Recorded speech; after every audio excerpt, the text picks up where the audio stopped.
giống như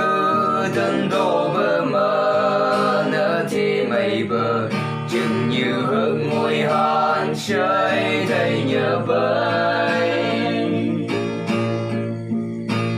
Ngelei Athen Litha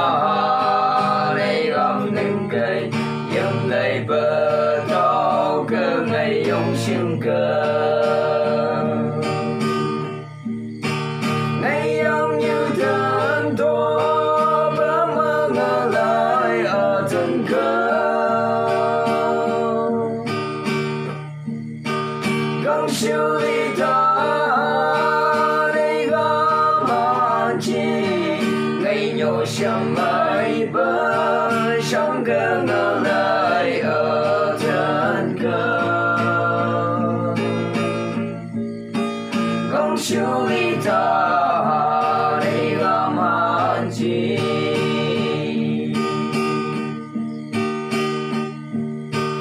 Kahvangi bang bersam ketekan terki kemancing si gong ya si ma to badan ba ke o pelam ha mi si yum be mai gai du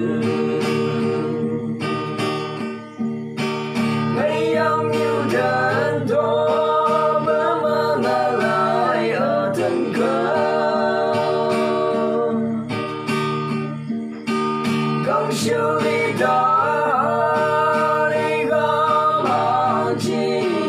ngày nhỏ sông mây bờ sóng cơ Ngelei Athen cơ gắng siêu Litha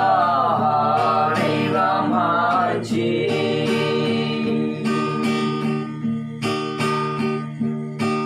thiên thu lòng bờ có đỡ ông ấy bờ ba tàu quay nhung hẳn lỡ cây mong ông mong ly ba ở ba ni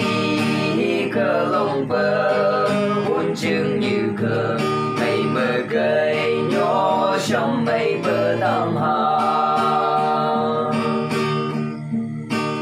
ngày ông như đơn đô bờ mơ Ngelei Athen cơ gắng siêu Litha đi gom hàng chi ngày nhỏ trong mây bờ sóng cơ Ngelei Athen cơ gắng siêu Litha đi gom hàng chi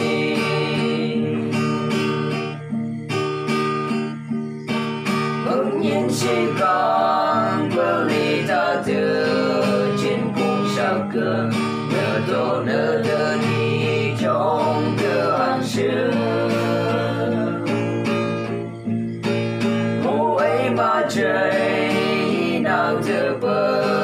á mong ước mơ bờ ba mơn đi bờ cơ siêu lâu khăn ngày ông như đơn đô bờ mơ Ngelei Athen cơ gắng siêu Litha đi gom hàng chi ngày nhỏ trong mây bờ sóng cơ Ngelei Athen cơ gắng siêu Litha đi gom hàng chi